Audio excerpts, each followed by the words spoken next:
धन्यवाद. हां, आता ताई आपल्याला हे घ्यायचं आहे की फक्त वेद कसे फलित देतात.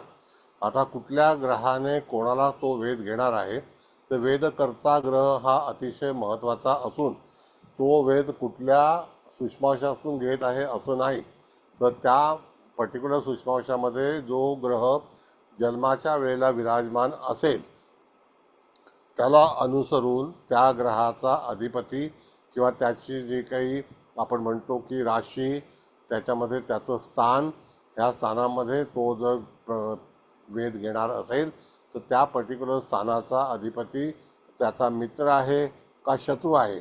पण वेदकर्ता जर ग्रह हा सर्वसाधारण असेल आणि जर वेद घेणारा ग्रह हा क्रूर असेल तर त्याच्यापर्यंत तो पोचत नाही. म्हणजे त्याच्यातून त्या व्यक्तीला कुठल्याही तऱ्हेचा इफेक्ट होत नाही. जो त्याला वेध घेतो त्यालाच उलट माघार घ्यावी लागते. अशा तऱ्हेचा नियम आहे की त्यातून त्या जातकाच्या जीवनामध्ये यदाकदाचित काही संभ्रम तयार होऊन तो उगाचच त्या माणसाच्या ह्याच्यामध्ये गेला असं आपल्याला वाटतं. कसं, तर त्या ठिकाणी आपण बुधापासून सुरुवात करूया. बुध हा अतिशय चाणाक्ष चतुर प्लॅनेट आहे आणि जर त्याने कितीही त्याची हुशारी असेल आणि त्याने समजा राहू किंवा केतूला वेध घेतला तर निश्चितच बुध आपलं स्वतःचं नुकसान करून घेणारा आहे.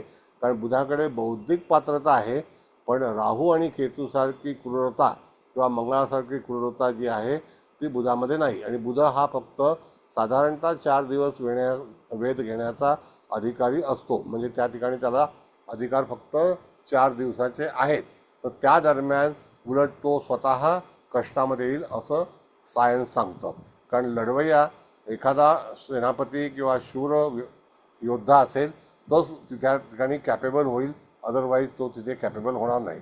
पण बुध हा ग्रह जेव्हा चंद्राला वेध घेईल तर निश्चितच आपलं महत्त्व किंवा आपली इच्छा ही साध्य करेल.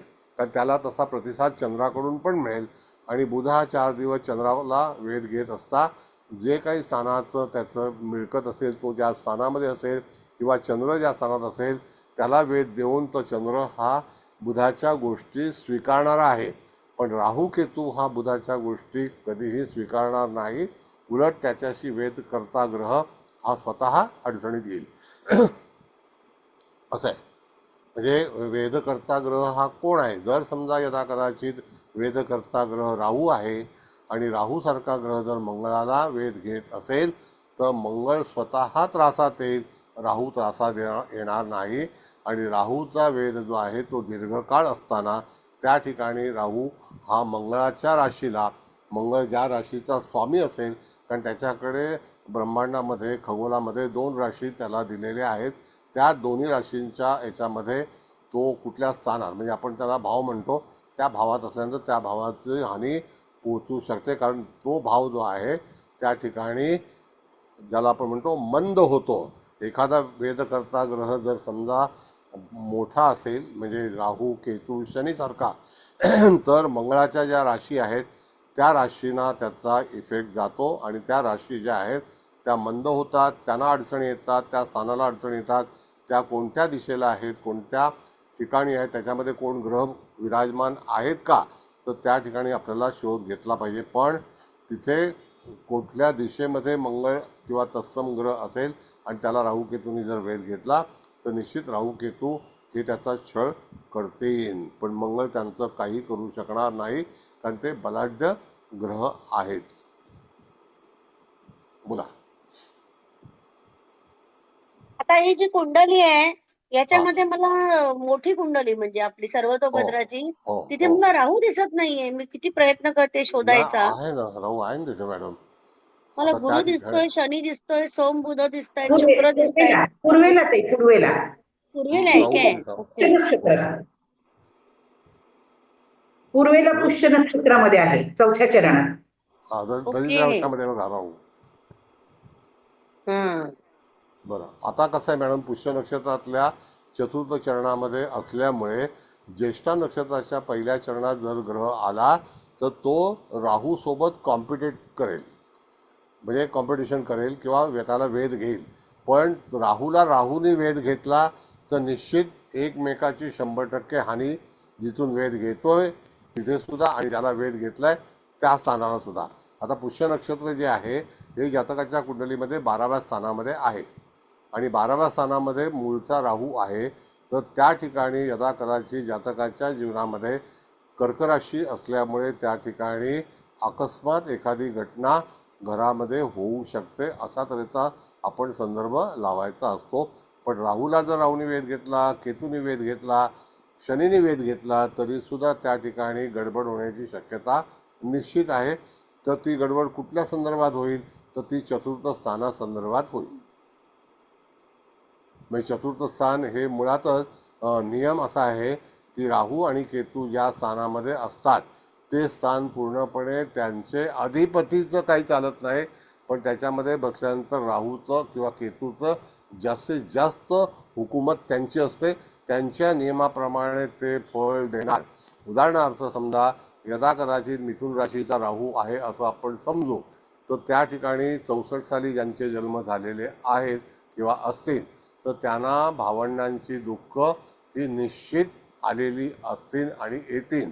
भावंडासंदर्भातील काही लॉसेस आहेत तर तत्सम काही गोष्टी आहेत तर त्याचा जो परिणाम आहे तो त्या राशीवरती जातो. म्हणून केतूची जी धनुरास आहे त्याच्यामध्ये केतू उच्चीच आहे. मग तिथून समोरचा जो पोर्शन आहे तो काय करतो तर तो मनुष्य धर्मकार्यामध्ये जास्ती रुची घेतो आणि सांसारिक याच्यामध्ये तो बाद होतो असं आहे. म्हणजे ज्या आता समजा वृश्चिकेचा राहू आहे असं समजूया तर वृश्चिक राशी ही जी आहे ही भावंडांची आहे, म्हणजे जमिनीची आहे, मालमत्तेची आहे, गुढशास्त्राची आहे. तर तिचा पूर्णपणे ताबा जो आहे तो राहूकडे आहे, त्या राशीच्या स्वामीकडे नाही. मग पर्टिक्युलर ती रास कुठे येईल समजा ती रास समजा आपण बघितला तर लाभस्थानामध्ये आली तर लाभस्थानासंदर्भात त्याला लाभ मिळतील पण ते आउट ऑफ द वे असतील असं आहे. कळलं? म्हणजे कधी कधी जातकाच्या पत्रिकेमध्ये जे काही यश मिळालेलं असतं ते आपल्याला शोधायचं असतं की त्याला ते काय. मग राहू केतूचा संबंध असा आहे की राहू हा कमी कष्टामध्ये किंवा अति कष्टामध्ये सुद्धा जातकाच्या जीवनामध्ये एखादी गोष्ट मिळवून देतो. म्हणून राहू हा जरी वृश्चिकेत असला, तुळेत असला तरीसुद्धा त्या तूळ राशीचा किंवा वृश्चिक राशीचा हक्क पूर्णपणे हा त्याच्याकडेच असतो आणि तो त्याला ऑपरेट करतो. म्हणजे त्या समजा एखाद्या वेळेला वृश्चिक राशीमध्ये राहू आणि तो धनस्थानामध्ये आहे तर त्या ठिकाणी त्याचं जे क्रिया आहे तर ती धनस्थानासंदर्भात वाट लावून टाकेल. कारण का की तिथे वृश्चिक रास असल्यामुळे त्याचं म्हणजे मंगळाचे अधिकार कमी होतात. म्हणून तिथे राहू सोबत केतू मंगळ असेल तर तो अंगारक योग तयार होतो. केतूसोबत मंगळ असेल तरी अंगारक योग तयार होतो. म्हणजे राहूसोबत जर गुरु आहे तर चांडाळ योग तयार होतो. मग केतूसोबत गुरु आहे तर चांडाळ योग तयार होतो. आणि असा ह्या चांडाळ योगामध्ये काय होतं की त्या ठिकाणी राहू केतू बरोबर कुठलाही ग्रह येऊ नये अशी विनंती आहे.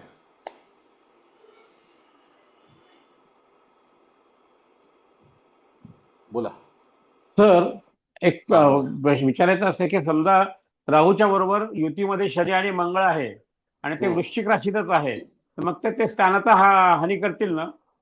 नक्की. आता हा जो योग आहे ना साहेब तर त्या ठिकाणी वृश्चिकेला राहू केतू आणि मंगळ जर असेल तर ते कुठल्या राहू शनी दिशेला आणि आहे. मंगळ. हा ते राहू शनी आणि मंगळ कुठल्या दिशेला आहेत आणि कोणत्या स्थानात आहेत त्याच्यावरती त्याचा फलादेश जो आहे तो अवलंबून आहे. स्थान काय असतं की स्थान आपल्याला जे फळ आहे ते ठरवतं की ह्या पंचमात राहू आहे किंवा अष्टमात राहू आहे तर ते ठरवतं. मग आता ह्या ठिकाणी आपण बघितलं तर शनी मंगळाची राहू पहिला जे दोन शत्रू जे एकत्र आलेले शनी आणि मंगळ, राहू आणि शनी हे एक वेळेला चालतील तर त्यावेळेला कसं असतं अकॉर्डिंग टू लाल किताब शनी राहूची युती असेल तर त्या ठिकाणी बळीचा बकरा हा राहू होतो. अच्छा. हा मग त्या ठिकाणी शनी मंगळाची युती असेल तर अकस्मात घडामोडी जातकाच्या जीवनामध्ये ह्या निश्चित होतात आणि अकस्मात होणाऱ्या घडामोडी कुठल्याही तऱ्हेचा अंदाज नसताना जी घटना घडते त्याला अकस्मात होणारी घडामोड म्हणतात. बरोबर. असं आहे. धन्यवाद. धन्यवाद. धन्यवाद सर. धन्यवाद साहेब. आता राहू शनी हा जो भाग आहे ना सर तर त्या ह्याच्यामध्ये कसं आहे की 1957-58च्या दरम्यान ज्यांचे जन्म झालेले आहेत आणि ते लग्नस्थानी शनी राहूची युती असेल तर ती 56-57 साली ही युती होती राहू आणि शनीची, आणि ती वृश्चिकेमध्ये होती. ही युती अजून 500 वर्ष कधीही झालेली नाही, ती फक्त 56-57 मध्येच झालेली आहे. 56लाच होती ती, 56 होती. 56लाच होती आणि 56लाच शनी राहू मंगळाची युती पंचम हा. स्थानात आहे माझ्या पत्रिकेत, म्हणून मी विचारलं. हा बरोबर आहे. आणि त्यावेळेला गुरु जो आहे तो त्या ठिकाणी सीमेला होता. हो हो बरोबर आहे, सीमेला होता तो तो धनस्थानात आहे आणि पंचमात राहू शनी मंगळ आहे. हा, मग आता तो गुरु सेफ आहे, त्या गुरुवरती हम्म. तुमची कुंडली जी आहे ती ऑपरेट होते. आणि तो अच्छा, गुरु जो आहे तर त्या ठिकाणी कर्क लग्नाला धनस्थानामध्ये गुरु असणं हा धनत्रिकोणातला भाग आहे. हम्म. असं आहे. धन्यवाद सर, धन्यवाद. थँक्यू.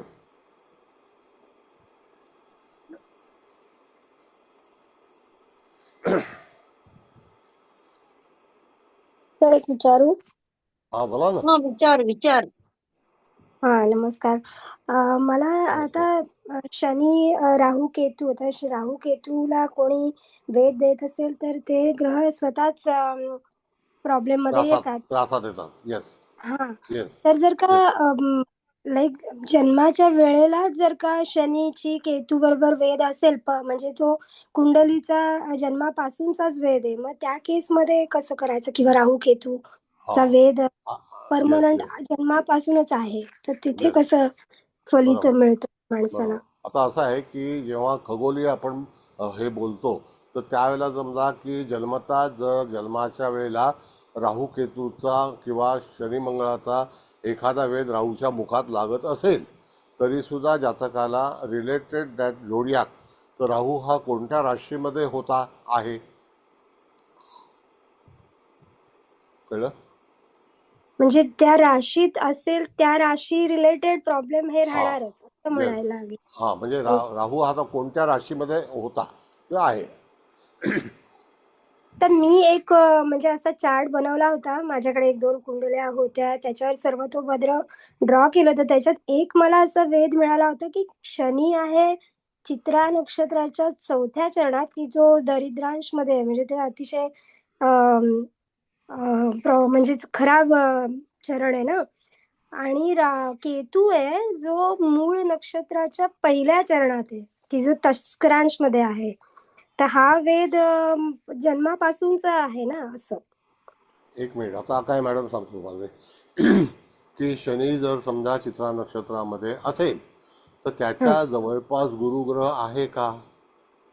हो, त्याच्या गुरु आहे अनुराधामध्ये आहे. हा, मग तो फार पुढे गेला, पण तो विशाखाच्या जवळपास अनुराधाचा असेल तर पहिल्या चरणामध्ये असेल तो, म्हणजे शिवनवमाच्यात.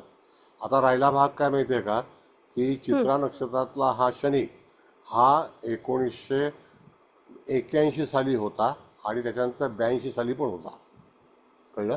आय थिंक मी चेक केलं तर तो जन्म 83च्या आसपास आहे. 83चा. 82-83 असं. मग शनी हा त्या ठिकाणी चित्रात नसून तो त्या ठिकाणी पुढे आलेला आहे तूळ राशीच्या जवळ.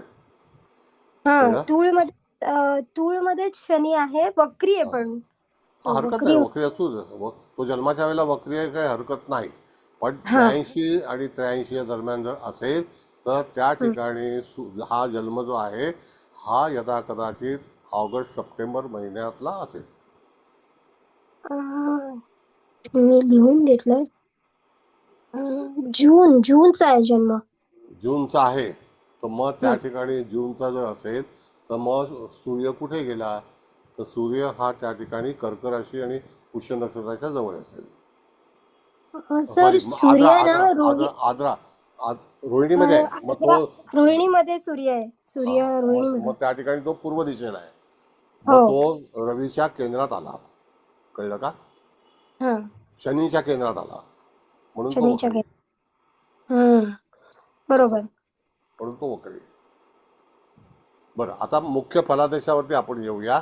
आता तुम्ही जे म्हटलेलं आहे की शनी आणि राहूचा मुखामध्ये त्याची दृष्टी किंवा त्याचा वेध हा आहे, मग त्या ठिकाणी ओके, मग राहू हा कुठे आहे तर मेषेला आहे, बरोबर आहे? राहू नाही, राहू मिथुन मध्ये आहे मिथुन आणि हा मिथुन मध्ये. राहू मिथुन मध्ये आहे. ठीक आहे, हम्म, हरकत नाही. मिथुन मध्ये राहू आहे, तर त्या ठिकाणी राहू शनी हा त्याला वेध घेतो पूर्व दिशेला, बरोबर आहे. हम्म, आणि हम्म. जन्मता जन्मता जन्मताच. हा. बरोबर आहे. चित्रा नक्षत्रातून तो यदा कदाचित त्या ठिकाणी कन्या नवमाशातून घेतोय, शिव नवमाशातून घेतोय का तुळ नवमाशातून घेतोय. कारण चित्रा हम्म, नक्षत्राचा आरंभ जो आहे हा शिव हा. नवमाशापासून होतो. कळलं. चित्राचा आरंभ शिव नवमाशापासून होतो. ती- आणि ओके. मग नंतर कन्या होतो. हा, बरोबर. पण शनी आहे ना चौथ्या पदात आहे, मग तो वृश्चिक वृश्चिक नवमाशात नवमांश आहे. मध्ये आहे. मग हा, तो वृश्चिक तुळेत गेला. मग तो तुळस तुळेत गेला. गेला. हा. मग जो तर तुळेत गेला असेल तर त्या ठिकाणी पूर्वेला जर त्याने वेध घेतला तर दोन्ही राशी ज्या आहेत, म्हणजे तूळ राशी सुद्धा डिस्टर्ब झाली आणि वरती राईट. मिथुन राशी सुद्धा डिस्टर्ब झाली. हा, बरोबर. कळलं का. मग जरी राहू उच्चीचा असला तरी सुद्धा जर तिथे शनी वेध घेत असेल तर शनी हम्म, सुद्धा निकामी झाला आणि राहू बलवान झाला. हम्म. मग मग अशा शनी केसमध्ये का राहूचा जप तप किंवा दान नाही, पुण्य सांगतो. असं करून पहिला आपण फायदा मिळतो? फलादेश पहिला फलादेश घेऊया. सांगतो तुम्हाला. आता हा, ह्या ओके. व्यक्तीचं जे लग्न आहे हे लग्न कोणतं आहे. लग्न म्हणजे आर्द्रामध्ये फर्स्ट फर्स्ट हाऊस चौथा. First house first house first house ते मिथुनच आहे आणि हा, ठीक आहे. मिथुनच्या म्हणजे पहिल्या याचा सकाळ ह्याच्यात राहू आहे. म्हणजे ह्याचा सकाळचा जन्म झालेला आहे, बरोबर आहे.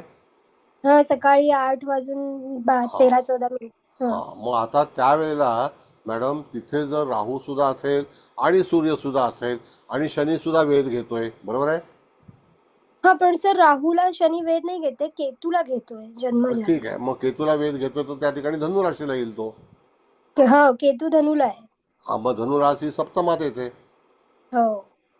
मग सप्तमात जर वेध घेत असेल धनुराशीला तो पश्चिमेला वेध जातो, म्हणजे दक्षिणेचा वेध पश्चिमेला जातो. पश्चिमेला. तर राईट. कालांतराने ज्या वेळेला ती व्यक्ती मॅरिड होईल किंवा पार्टनरशिप करेल किंवा आणखी व्यवसाय करेल त्या दरम्यान त्या शनीचा वेध जर केतूला मुळातच लागला असेल तर कधी ना कधीतरी ह्या व्यक्तीच्या जीवनामध्ये आर्थिक नुकसान होण्याची शक्यता किंवा एखादा आजारपण येण्याची शक्यता किंवा हाडांची दुखणी वगैरे अशा तऱ्हेचा संयोग दाखवतो. हा. हो, ओके. कळलं. हम्म. त्याला भरपूर काही गोष्टींचा जो काही फलादेश आहे. पण इथे आपण जर पाहिलं तर रवी आणि राहूची युती आहे का मुळामध्ये एका रवी राशीत. राहू युती नाहीये. राहू मिथुन मध्ये आहे आणि रवी ह्याच्या वृषभ मध्ये, मंगळाकडे. वृषभ म्हणजे एक राशांतर योगामध्ये आहे. मग त्या ठिकाणी त्याचा जन्म जो आहे तो आपण बघितला तर जूनमध्ये सांगितला ना. तर हो. जूनमध्ये मृगशीर्ष नक्षत्रामध्ये 6 तारखेला रवी येतो. जर त्या किती तारखेचा जूनचा जन्म आहे. 5 5 5 जून. 5 मग तो रोहिणी नक्षत्राच्या चतुर्थ चरणात आहे का. रवी ना. हो, धनांश मध्ये. हा. मग चतुर्थ चरणात आला तो. हो, कर्क नवमाशात आला, बरोबर आहे. राईट. सूर्य. हो. येस. मग अशा तऱ्हेने तुम्हाला राहू शनीचा जो काही तोटा आहे आणि केतूचा ह्याचं फलित द्यावंच लागेल. मिळणारच त्या व्यक्तीला. हो हो. राईट. आता काय याच्यामध्ये असं आहे की मिथुन लग्नी राहू सप्तमात केतू आणि त्या मिथुन लग्नाच्या धनामध्ये मारस्थानामध्ये सूर्य. मग त्या ठिकाणी जातकाच्या कुटुंबामध्ये सुद्धा काहीतरी हालचाल ही निश्चितच होईल. अच्छा. कुटुंब स्थानामध्ये मारस्थाने ना ते.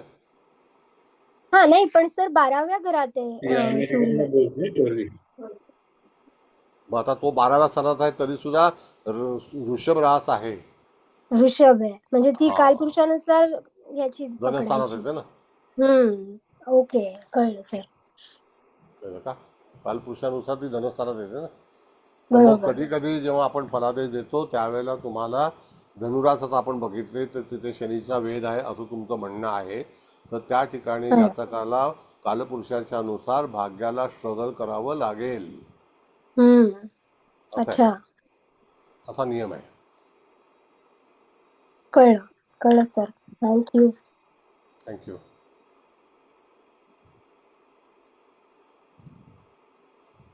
तर आता या मिथुन लग्नाच्या ह्याच्यामध्ये राहू आणि रवी आहे हा आणि मिथुन लग्न आहे तो, आणि याचा अर्थ की विवाहाचं जातकाला वैवाहिक सौख्य 32 नंतर मिळालं असेल ना? नाही, विवाह सौख्य हा जो भाग आहे ना साहेब, एक असं घ्या हा. की एक वेगळी व्यक्ती आपल्या जीवनामध्ये येते, मग ती स्त्री हो असो का पुरुष असो, हो त्यामध्ये हो तुमची पत्रिका कितीही मॅच झाली, कितीही गुण झाले, तर तो फलादेश कसा मिळतो? तो वैवाहिक सौख्य हे मुळातच आपल्या चालीरीतीवरती आहे, आपलं बोलणं आहे, आपलं वागणं आहे, आपल्या जीवनाचा साथी हा कशा स्वरूप आहे, तो आपली केअर करणार आहे का, या सगळ्या गोष्टी त्याच्यामध्ये आपण अंतर्गत विचार करतो.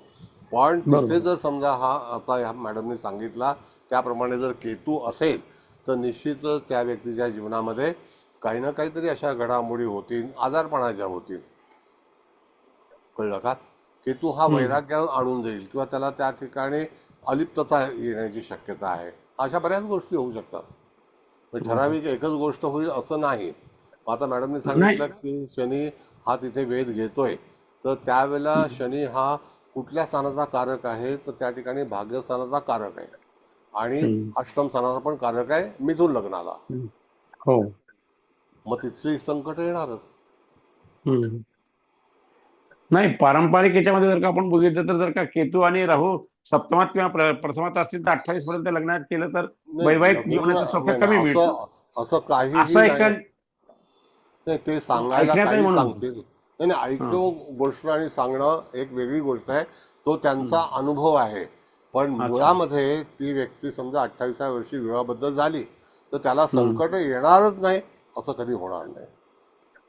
हा. त्याच्यामध्ये बरोबर. दोन दोन बाबी असतात. समजा हा. कदाचित आपण अशी पत्रिका पाहिली आणि लग्न केलं हम्म. आणि त्या हेतूवरती आपण लग्न केल्यानंतर त्या व्यक्तीला आपल्या जोडीदाराचा निश्चितच छळ करण्याची इच्छा प्रभावित होईल. अच्छा. असं आहे. ठीक आहे. म्हणजे तिथे धन्यवाद दुःखाला सर. आरंभ, हा दुःखाला आरंभ म्हणजे तिथे असं करावं, मग 26व्या वर्षी करावं किंवा 24व्या वर्षी करावं, हा काही नियम त्याच्यामध्ये लागू पडत नाही. आणि त्याच्यानंतर ते दुःख जाईल, कम्प्लिटली स्टुपिड नाही होत. तर हा जो वेध मुळात लागलेला आहे, म्हणजे हा तो व्यक्ती एक वेळा बिझनेस करणार, त्याला लॉस होणार, परत बिझनेस करणार, परत लॉस होणार, असं होणार का? वारंवार बिझनेसमध्ये किंवा इकॉनॉमीमध्ये फरक पडत जाईल. आणि इकॉनॉमी जी आहे ती त्या जातकाच्या जीवनामध्ये काही गोष्टीमुळे तफावत होऊ शकते. काही वेळेला अकस्मात एखादा लॉस होऊ शकतो. कधी कधी पार्टनर धोका होऊ शकतो. वेदाचं हे कार्य जे आहे ते मूळ जन्माच्याच वेळेला घेतलं असल्यामुळे धनुरास ही फायनान्शियल स्टेटसची रास आहे. ती संततीच्या संदर्भातील विचार आपण त्याचा केला जातो. कधी कधी कॅल्शियम कमी होणं हा सुद्धा धनुराशीवरती पाहिला जातं. धनुलग्न किंवा धनुरास ज्यांची असेल त्यांच्या शरीरामध्ये कॅल्शियमची कमतरता निर्माण होते. अशा अनेक गोष्टी आहेत. कळलं? हा म्हणजे तिथे एखादा ग्रह किंवा एखादी राशी निश्चितच त्या राशीचं जे काही गुणधर्म आहेत ते तो दाखवणारच. 12ही राशीमध्ये जे काही तत्व आहेत त्या तत्वाला आपल्याला सामोरं जाणं, त्यांचे गुणधर्म आपल्याला ग्रह त्याच्यामध्ये असो का नसो, रिकामी रास जरी असेल तरी सुद्धा त्या स्थानातली फळं ही निश्चित आपल्याला प्राप्त होतात. पण ती कधी होतात? तर या 12 स्थानातून कधी ना कधीतरी ग्रह हा भ्रमण करणार आहे की नाही आपल्या आयुष्यामध्ये. हां शाहसाहेब, बरोबर आहे. बरोबर आहे सर. मंगळ प्रत्येक महिन्याला करणार आहे. वर्षाला, प्रत्येक वर्षाला. अरे मंगळ नाही, ते चंद्र. चंद्र प्रत्येक महिन्याला जाणार आहे. येस. हो. नाही, चंद्र हा तसा हानिकारक नाही आहे. पण जर समजा हीच रास जर अष्टमात आली असं आपण समजूया, तर त्या किंवा षष्ठात आली तर त्यावेळेला थोड्या काळापुरता म्हणजे 2.25 दिवस तो ट्रॅव्हल करणार आहे. त्या दरम्यान आपली चिंता वाढवेल. म्हणून 12वा, 6वा, 8वा जर चंद्र असेल तर त्या ठिकाणी तो परमिटेड नाही आहे. पण सर चंद्र म्हणजे वॅक्सिंग आहे या वेनिंग आहे, त्याचा काय फरक पडतो का? हो, at the time of transit नाही ना? हां. नाही, फरक पडतो. चंद्राच्या बरोबर कसं आहे की पृथ्वीच्या सगळ्यात जवळचा, मी तुम्हाला एक थोडक्यामध्ये सायन्स समजवतो की आपली जी सगळी दुःख आणि सगळी सुख जी आहेत, तर एक आपण चहा पितो ना, त्यावेळेला एक गाळणी असते, बरोबर आहे, बरोबर. फिल्टर. गाळणी म्हणजे फिल्टर. तर आपल्याला येणारी सगळी दुःख आणि सुख ही चंद्राच्या माध्यमातून येतात, हे निश्चित आहे. मग ज्या वेळेला चंद्राच्याकडून जर एखाद्या ग्रहाची किरणं आपल्यापर्यंत पोहोचत असेल, आपल्या शरीरावरती किंवा आपल्या मनावरती येत असतील, तर त्या ठिकाणी तो ग्रह कोणता आहे त्याला अनुसरून ती दुःख येणार. उदाहरणार्थ आपण उदाहरण घेऊया.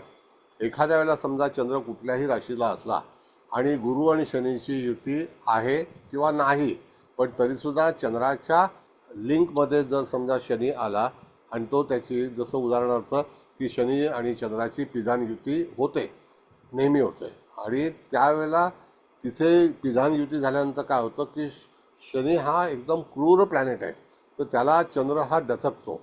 त्या ठिकाणी चंद्राची भीती जी आहे ती आपल्यावरती पण येते. मग कधी कधी जागतिक अशांतता जी निर्माण होते आणि दुःख येतात, त्यावेळेला सुद्धा चंद्र शनीची युती ही कारणीभूत असते. कळलं? Noted sir. Yes, it is. कारण का की चंद्र हा फर्स्ट प्लॅनेट आहे आपल्या पृथ्वीपासून. त्याला आपल्याला पार केल्याशिवाय दुसऱ्या ग्रहापर्यंत आपण जाऊ शकत नाही. म्हणून मी सांगितलं होतं की कर्क राशीपासून निर्माण झालेली राशी कोणती आहे, तर त्या बाजूला शेजारी रास जी आहे ती मिथुन आहे. म्हणजे तिथून पहिला बुध लागतो, तो तिचा पुत्र आहे. आणि ह्यामधला सूर्याचा पुत्र हा बुध आहे, म्हणजे कन्या राशी आहे. कळलं का? म्हणून तुम्ही बघा की सूर्याच्या बाजूच्या ठिकाणी जर समजा बुध असेल, म्हणजे मकर राशीपर्यंत, तर त्या ठिकाणी अटॅचमेंट विथ फादर. आणि ज्या वेळेला अलीकडे जेव्हा असेल कर्क राशीपासून ते मीन राशीपर्यंत, अटॅचमेंट टू द मदर, हे निश्चित आहे. ह्या दोन राशीचे जे डिव्हिजन आहेत, चांद तारा. एकदा परत सांगा ना सर ते. कसं आहे की सिंहलग्न आपण बघितलं तर त्याच्या अलीकडे, म्हणजे सिंह, कन्या, तूळ, वृश्चिक, धनु, मकर ह्या राशीपर्यंत जर समजा बुध असेल, तर त्या बुधाची अटॅचमेंट वडिलांसोबत असते. ओके. आणि ह्या बाजूला असेल तर आईसोबत असते. त्यामधला म्हणजे इंटरेस्टिंग. हा चंद्र म्हणजे आवाज मिथुन, ऋषभ, मेष, मीन आणि कुंभ या ठिकाणी जर समजा बुध असेल, तर त्या ठिकाणी त्याची अटॅचमेंट आईसोबत असते. पण हे अंडरस्टँड करायला सर साऊथ इंडियन चार्ट खूप सोपा आहे ना. हा, आपल्या चार्ट पण करू शकतो, असं काय हे नाही आहे, कठीण नाही आहे. फक्त तुम्हाला ह्या सगळ्या गोष्टीचा संदर्भ लक्षात ठेवणं फार गरजेचं आहे. हा एक संदर्भ आहे ना. Right sir. मुख्यतः काय होतं की आपण जेव्हा आपल्या ऋषींनी जेव्हा राशीची कनेक्टिव्हिटी केली, सुरुवातीला सगळे ताराचक्रच होतं, अगोदरचं ज्योतिष निघालं त्यावेळेला, आणि तेव्हा नक्षत्र सिद्धांत होता. मग नक्षत्र सिद्धांतामध्ये ते कॅल्क्युलेट करायचे की हा ग्रह ह्या नक्षत्रातून ह्या ठिकाणी जातो. नंतर मग ते म्हणाले की आपण अशी एक पद्धती तयार करूया की त्याच्यामध्ये कॅव्हिटी तयार करू आणि 12 स्थाने बनवू. त्यावेळेला स्थानांचं फलित नव्हतं, त्यावेळेला नक्षत्रांचं फलित होतं. मग नक्षत्र, आता जसं मॅडमच्या संस्थेचं नाव आहे अनिरुद्ध नक्षत्र ज्योतिष, मग ते related with the fix star. कळलं मॅडम? असं आहे. म्हणून त्या ठिकाणी आपल्याला राशी जेव्हा बनल्या, त्या राशी बनताना 30 डिग्रीचा सारांश घेतला गेला आणि नक्षत्राची विभागणी केली गेली. त्याच्यानंतर मग नवमांश तयार झाले. आणि नवमांश तयार करताना त्यांनी असा विचार केला की वैवाहिक जीवन आणि इत्यादी सुख, त्यावरती नवमांशाचा परिचय हा आपल्या जीवनामध्ये कसा असेल, तर त्याला त्यांनी तशी तयारी केली. शाहसाहेब, got it? Yes sir, very well. आणखी कोणाला काही विचारायचं आहे? अगदी बरोबर आहे सर. हम्म. माझ्या मुलाच्या पत्रिकेमध्ये प्रथम स्थानामध्ये सूर्यबुध आहे, तो वडिलांकडे आहे, आणि मुलगी माझ्याकडे आहे. अगदी करेक्ट उत्तर. हे असंच आहे ते. पण रिअल ॲस्ट्रॉलॉजी कसं आहे मॅडम, की ज्या वेळेला तुम्ही प्रिडिक्ट करता ना, त्यावेळेला हा संच किंवा हा संग्रहित असलेल्या गोष्टी ह्या तुम्हाला प्रोड्यूस करता आल्या पाहिजेत. कळलं? आता वृश्चिक राशी जी आहे ती सूर्याकडे आहे आणि ती त्याच्यातून आकाशाची जी कक्षा आहे ती कक्षेच्या पलीकडची आहे. म्हणजे वृश्चिक, धनु आणि मकर ह्या सूर्याच्या पलीकडच्या म्हणजे कक्षेच्या पलीकडच्या राशी आहेत. आणि याबद्दल आपण जर बघितलं तर त्या ठिकाणी मेष आणि त्याच्यानंतर मीन आणि कुंभ ह्या कक्षेच्या पलीकडच्या आहेत. म्हणून कक्षेच्या पलीकडचे ग्रह जे आहेत ते दोन आहेत, एक शनी आणि एक गुरु. हे कक्षेच्या पलीकडचे ग्रह आहेत. मग त्यावेळेला ते जेव्हा एकत्र येतात तर ते कक्षेच्या पलीकडचे ग्रह दीर्घकाळ वक्री होतात, दीर्घकाळ मार्गी असतात, दीर्घकाळ लागतो त्यांना यायला आणि त्या कक्षेच्या अनुसरून 12 वर्ष गुरुला लागतात आणि तसं शनीला 30 वर्ष लागतात. म्हणजे ॲव्हरेज वाढला ना त्याचा, कारण का की त्यांचं जे भ्रमंती सर्कल आहे ते अति उंचावरती आहे. त्याच्यानंतर हर्षलची कक्षा आहे, त्याच्यानंतर नेपच्यूनची कक्षा आहे, त्याच्यानंतर प्लुटोची कक्षा आहे, असं आहे. कक्षेमध्ये फरक आहे. मग त्या कक्षेकडून जसं मी तुम्हाला उदाहरण सांगतो, Y Saturn is very safe. तर त्या ठिकाणी शनीचं जर तुम्ही चित्र पाहिलं तर एक गोल आहे, त्याच्या बाजूला एक रिंग आहे, बरोबर आहे. तर सायन्समध्ये असं सांगितलेलं आहे की त्या रिंगची जाडी जी आहे ती 25 मैल आहे, थिकनेस म्हणजे 37 किलोमीटर साधारणतः त्याची जाडी आहे. आणि तो अशा ठिकाणी तिथे मॅग्नेटिक फील्डमध्ये आहे, म्हणून सॅटर्न इज व्हेरी सेफ. मग गुरु हा सर्वात मोठा ग्रह आहे आकाशामध्ये. म्हणजे सूर्य हा तारा आहे पण गुरु ग्रह आहे. मग तो एकदम मोठा आहे आणि त्याला कुठले तरी त्याच्या बाजूला चंद्र आहे, पण शनीच्या बाजूला चंद्र नाही आहे. शनीची कडा ही स्वतःची आहे, चंद्राची कडा ही स्वतःची आहे. बोला.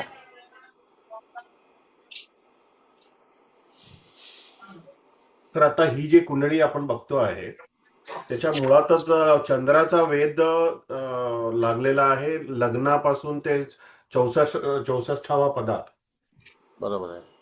मग त्याची मानसिक स्थिती थोडीशी म्हणजे चंचल असणार असं बोलू शकतो का आपण? बघा, आता फर्स्ट हाऊस जे आहे हे रवीचं आहे. आज मॅडमने करेक्शन करून पत्रिका टाकलेली आहे. तर त्या ह्याच्यामध्ये फर्स्ट हाऊस जे आहे हे सूर्याचं आहे आणि अष्टम स्थान जे आहे हे गुरुचं आहे, बरोबर आहे. आणि तिथे अष्टम स्थानामध्ये चंद्र आहे का? चंद्र अष्टम स्थानात नाहीये सर. मग 64वा नवमास जो आहे तर त्या ठिकाणी आपण धनु नवमास बघितला तर चतुर्थामध्ये येणारा जो नवमास आहे तो मीन आहे आणि तोच नवमास जो आहे तो मीन त्या ठिकाणी येतो. म्हणजे रेवती नक्षत्राचं चतुर्थ चरण म्हणजे शेवटचं चरण 26, 40 ते 30 या दरम्यान 64वा नवमास येतो. बरोबर. कारण शेवटचा नवमास जो धनु आहे तर खालच्या बाजूला धनु येणार मीन नवमास. कळलं? बरं, आता आपण तुम्ही म्हणत होतात तर आपण वेदाबद्दल बोलूया. मग आता जर समजा मीन नवमाशाला त्याने वेध घेतलाय का कुंभ नवमाशाला घेतलाय? कुंभ नवमाशाला घेतलाय. हा, मग त्या ठिकाणी तुमच्याकडे जुनी पत्रिका आहे तिथे जो वृश्चिक नवमास आहे त्याच्याबद्दल तुम्ही बोलत आहात. अरे बापरे, पत्रिका चेंज केली का आज?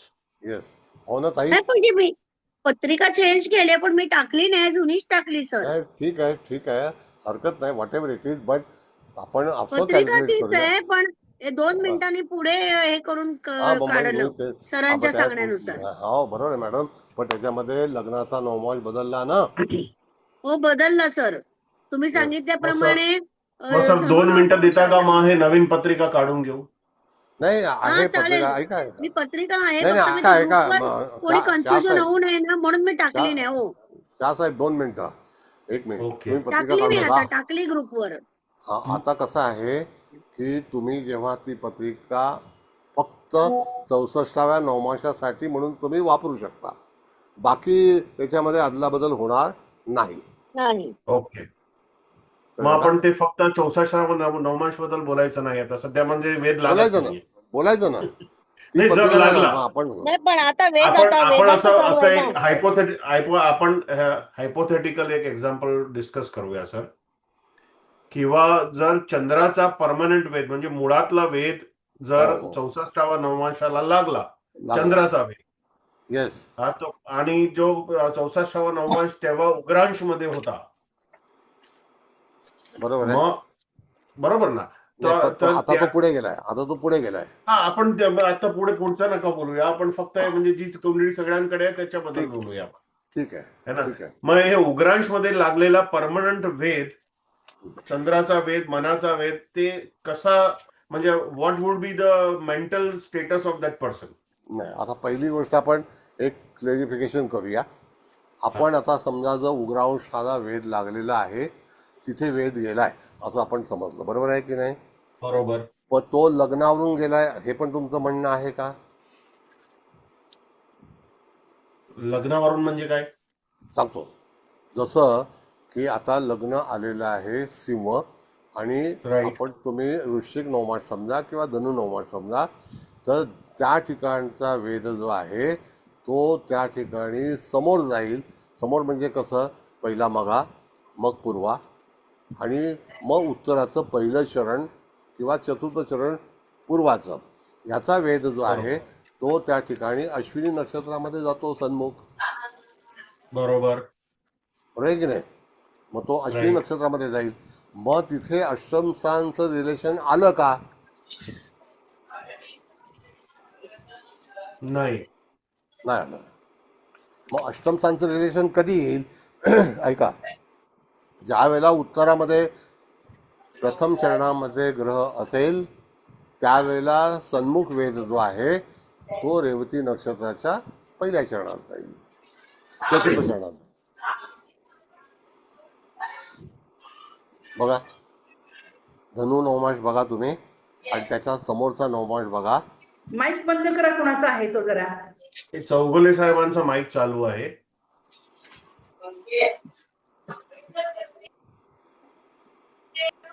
समीक्षा मॅडम ते बंद करा ना. हा, शाहसाहेब. हा सर, बोला ना सर. बघा, आता आपण असं बघितलं की वृश्चिक नवमाशामध्ये चंद्र आहे असं तुमचं मत आहे, बरोबर आहे, किंवा लग्न आहे, बरोबर आहे. हो. मग त्याचा मीन राशीशी संबंध येतो का मेष राशीशी संबंध येईल का 64 नवमाशाशी येईल? 64 समजा नवमाश आपण जर बघितला तर त्या ठिकाणी तुम्हाला अष्टम स्थानाचा संदर्भ येणार, आणि जेव्हा आपण वृश्चिक नवमास बघितला तर चतुर्थामध्ये येणारा जो नवमास आहे तो कुंभ आहे, बरोबर? बरोबर आहे. मग जर समजा तुम्ही अष्टमात बघितला तर त्या ठिकाणी रेवती नक्षत्राचं तिसरं चरण येईल, जर आपण वृश्चिक नवमासाने कॅल्क्युलेट केलं तर. अदरवाईज ओके, अदरवाईज नाही, बरोबर आहे. बरोबर. मग त्या ठिकाणी तो तिथे जेव्हा जेव्हा अष्टमातून तुम्ही वृश्चिक समजा का धनु समजा, जेव्हा जेव्हा तो अष्टमातून मीन नवमाशात किंवा कुंभ नवमाशामध्ये ग्रह प्रवास करेल त्यावेळेला जातकाच्या जीवनामध्ये तो 64व्या नवमाशातून भ्रमण करीत असल्यास जातकाच्या जीवनात जो ग्रह असेल त्या ग्रहाप्रमाणे आंदोलनं होतील. ओके, म्हणजे फलादेश तसा मिळेल. बरोबर, कळलं मला सर. 64वा नवमास म्हणजे हा प्रकारच मला काही कळेना. हा, असं आहे मॅडम, काय माहितीये का की सर नवीन कुंडली जी आहे किती 2 मिनिटं पुढे घ्यायची आहे का? हा, 2 मिनिटं पुढे घ्यायची आहे. तर म्हणून मी मॅडमला सांगितलं होतं की ते लग्न बॉर्डरचं आहे, तर 26:40च्या अगोदरचं जर लग्न असेल तर ते 2 मिनिटाने किंवा 1 मिनिटाने पण पुढे घेतलं तर त्या ठिकाणी 26:40च्या बदली 26:42 होईल. ओके. म्हणून हा 64 आकडा कशाचा आला मला ते नाही कळालं. हा, आता असं आहे मॅडम, सांगतो तुम्हाला. 64वा नवमास हा कधीही अष्टम स्थानामध्ये येतो. आता मला एखादं असं तुम्ही अंदाजे एखादं लग्न सांगा, अंदाजे. मिथुन. ओके, आता त्या मिथुनेमध्ये आलेला नवमास कुठला? अंदाज. नाही, मिथुन नवमास हा तूळ राशीपासून सुरू होतो, तूळ नवमासापासून सुरू होतो मिथुन राशीतला. मग तुम्ही तूळ राशीपासून ते कुंभ याच्यापर्यंत मला शेवटचा नवमास जो आहे मिथुन राशीला, तो शेवटचा नवमास मिथुन सांगा. तिथपर्यंत 9 नवमासामधला एखादा अंक सांगा. मिथुन नवमाशातला मीन नवमाश. ओके, मीन नवमास म्हणजे आद्रा नक्षत्राचं चतुर्थ चरण. हो, तर चतुर्थ चरण. मग आता चतुर्थ चरणामध्ये चतुर्थ स्थानामध्ये येणारं नवमास कुठला असेल, तर त्या ठिकाणी तिथे मिथुन नवमासच येईल. हो. बरोबर आहे. आता हो. जर तो तिथे मिथुन नवमास आला तर मिथुन लग्नाला अष्टम स्थानामध्ये येणारी रास कुठली आहे, तर मकर. बर. आणि तिथे 64वा नवमास जो आहे तो श्रवण नक्षत्राचं तिसरं चरण. बर. म्हणजे पहिलं चरण जे मंगलांश आहे, दुसरं हो. जे भोग्यांश आहे, तिसरं विचक्षणांश आहे, आणि ते अष्टम स्थानामध्ये त्याचा परमनंटली 64वा नवमास फिक्स झाला. अच्छा, ओके. समजलं सर. हा, आता इथून जेव्हा एखादा ग्रह गोचरीचा भ्रमण करेल किंवा मुळात असेल तर तो ग्रह कोण आहे त्याच्या अनुसार त्या जातकाच्या जीवनामध्ये तसा फलादेश त्याला प्राप्त होईल. बरोबर आहे मॅडम? हो, समजलं सर. बरं, माझी भाषा शुद्ध आहे का? मस्त, खूप छान समजलं, बरोबर समजलं.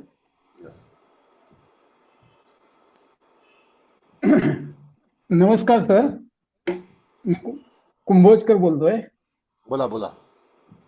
आता जे आपण नमस्ते. पत्रिकेचं सांगितलं ना 2 मिनिटं पुढं किंवा मागे, हा तसाच प्रकार या कुलकर्णी मॅडमचं पुस्तक आणलंय मी, हा. मिनल कुलकर्णींचं. हो, त्यांनी हो. जी पहिली पत्रिका दिलेली आहे, इंदिरा गांधी.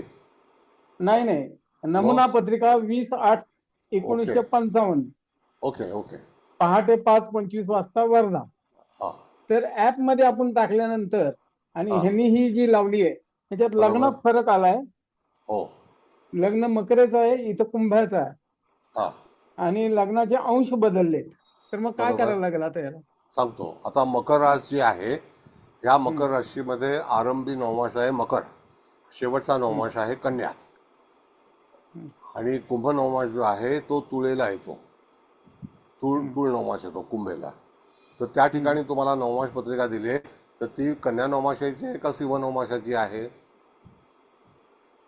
ती कुंभेची आहे. आणि नाही, कुंभेची असेल तर तुळ नवमास येईल. हा. कळलं का? हम्म. आणि तुम्ही जे सॉफ्टवेअर म्हणता की ते मकरेचं येतं तर त्याला कन्या नवमास येईल. हो, बरोबर आहे ना? बरं, आता हा भाग असा झाला सर. मकर लग्न येते त्याच्यात. हा, मकर लग्न आहे ना, तर मकर लग्नाला किती अंशाचं आहे? 26-40च्या पुढे आहे का? हा, एक सेकंद. हा, लग्न 21-13-8. हा, मग 21-13-8ला कुंभ 26-40 येणार नाही, तो सिंह नवमास येईल. 23-20 ते 26-40 कन्या सिंह नवमास आहे, त्याच्या अगोदर कर्क नवमास येईल. अच्छा. म्हणजे श्रवण नक्षत्राचं चतुर्थ चरण. मकर असेल तर. हा, कुंभ राशीमध्ये कर्क नवमास नाही, कुंभेला शेवटचा नवमास मिथुन. मग आता हे कसं करेक्शन करायचं? नाही, आता त्यांनी काय छापलंय ना, ऐका. हा. तर त्यांनी मला तुम्ही फक्त तारीख सांगा, then I will explain you. हो. आणि लग्नाची डिग्री सांगा. हा, 20/8/1955. हा, आता 20/8चा पहिला एक नियम धरा की सिंह राशीला सूर्य आहे का? सिंह राशीला येस सर. बरोबर आहे. आहे. आणि त्या दरम्यान तो मिथुन नवमासामध्ये आहे का विचक्षणांशामध्ये? अंश ते खाली बघायचं आहे ना.